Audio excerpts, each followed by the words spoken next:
topic is a big one. It is. We're diving into the memoir Becoming by Michelle Obama. But we're looking at it, not just as a biography. Right. More like a blueprint for, I guess, continuous personal evolution. Yeah. The source material we got is incredible. It lays out these 10 really clear lessons for navigating things like identity, resilience. Leadership. Exactly. And while they look like 10 separate points, they all seem to hinge on one central, really powerful idea that's, well, it's right there in the title. The becoming isn't some fixed state. It's not like you arrive at a finish line. No, it's not an arrival point at all. It's more of a commitment to perpetual motion. Right. It's that constant tension between who you are right now and who you're striving to be next. So what we want to do in this deep dive is basically break all of this down for you. We're going to trace that journey from the internal work, how you define yourself, to the active work, so how you persist through all the challenges, and then finally to the external work, how you lead and actually connect with the world around you. Okay, let's unpack this. So let's start with that foundational work, the internal stuff. Right. The sources really stress that the moment you decide to pursue any kind of major growth, you almost immediately have to fight against these external definitions that people try to put on you. And that's where this idea of, just owning it really comes into play. The book emphasizes that your story, and I mean all of it, the parts that feel imperfect, the struggles, the mistakes, that is what you have. It's what you will always have. And if you don't claim it? If you don't actively claim that whole narrative, the world will. It'll try to simplify you or minimize you or, define those critical parts for you. Which links directly to this idea of authenticity. Yeah. I mean, it's one thing to talk about being authentic. But the sources really push that concept into the realm of action. It's not just a feeling. It has to show up in your decisions, in your career changes, in your relationships. Absolutely. That consistency is so key. Because if you're always just playing a role or, following someone else's script for your life, you don't have a compass. You have no internal compass for when things get genuinely hard. Self-definition has to come before action. Otherwise, you're just building your house on, shifting sand. And when you talk about those external definitions, it's impossible to ignore how the sources look at navigating places where she felt like the other. Yeah. Whether it was at Princeton early on or later in the super intense environment of the White House. Those issues of race and belonging, they were just constant. And what's so fascinating there is that the sources don't frame this as something you just overcome and then forget about. No, it's something to integrate. Exactly. She had to integrate it. She transformed that feeling of otherness from, say, a source of insecurity into a source of unique strength and perspective. She had to.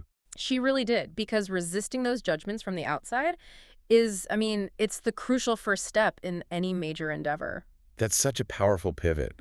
Because that theme of resisting external limits, it really lands with that story about being told she wasn't Princeton material. Oh, yeah. That's just such a gut punch of an anecdote for anyone who's ever been told something like that. It is. And the insight there is so profound. If someone tells you what you can't do or who you can't be, that judgment, it almost never reflects your actual potential. It reflects them. It reflects their boundaries, their worldview, and, often their own limits. So if you accept their judgment, you're basically just internalizing their ceiling.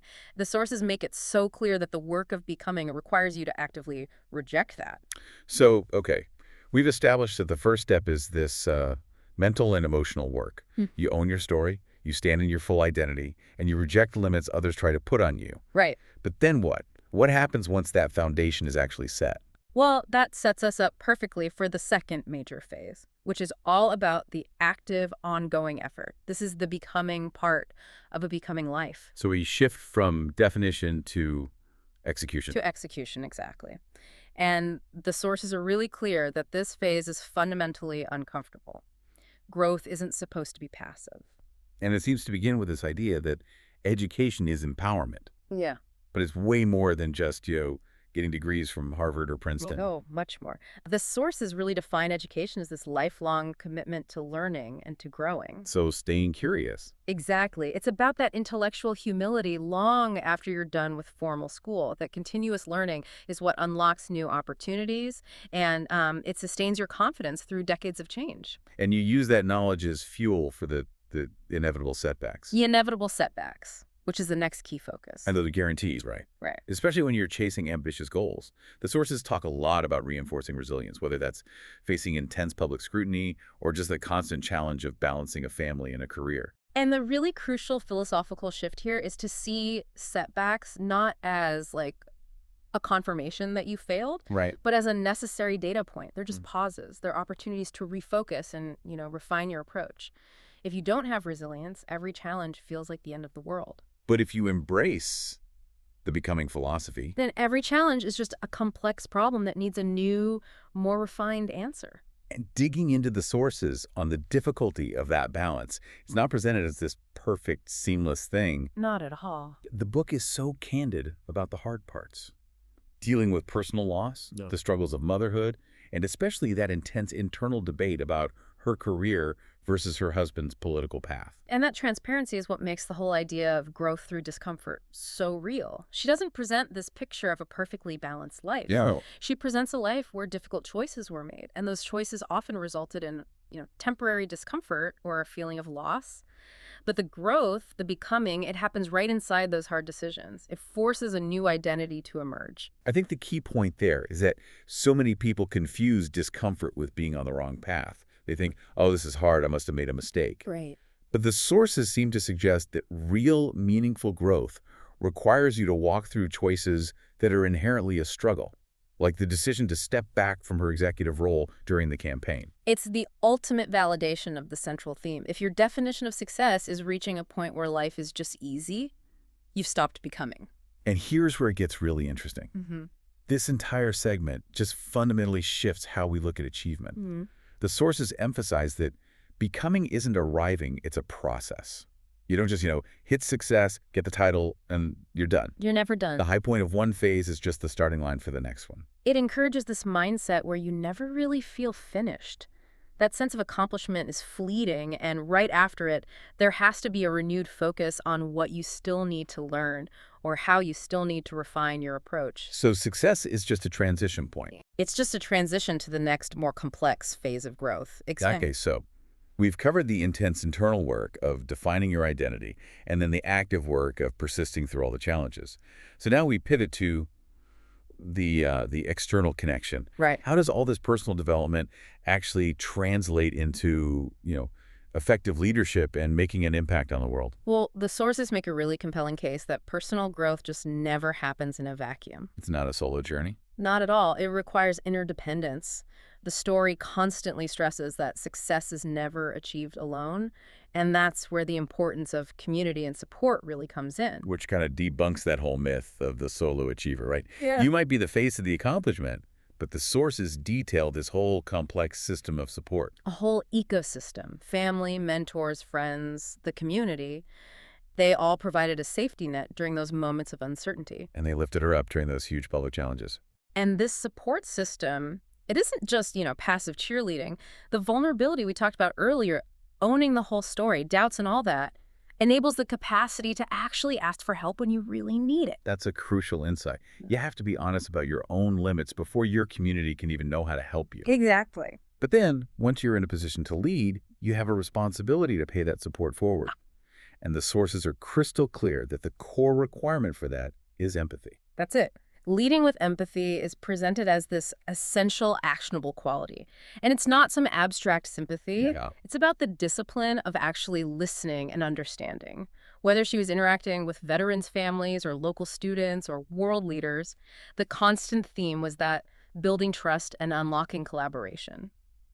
It starts with genuinely seeing the perspective of the other person.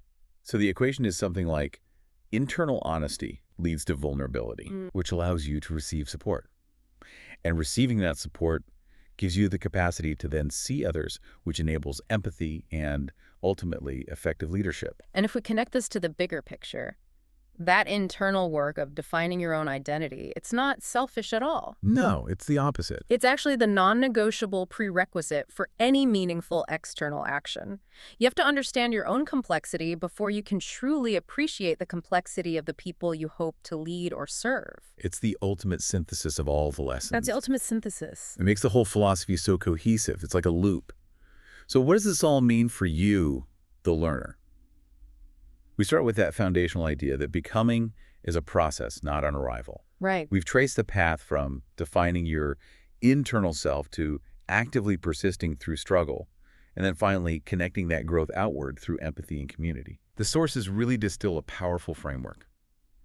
A meaningful life comes from knowing yourself deeply, committing to continual growth, lifting others as you rise, and staying grounded even when the whole world is watching you. It's a philosophy of continuous self-refinement. And if we really truly accept that core idea that becoming is always in motion, that there is no final form, it means we have to constantly question the stability of our own current identity. Which is a little scary. It can be.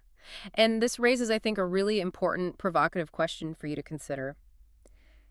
If success and achievement are just transitional moments, and you've worked so hard to build the identity you have right now, what part of that current successful self are you now ready to examine, to refine, or maybe even let go of next, just to allow the process of becoming to continue? Wow. That's the work that never ends.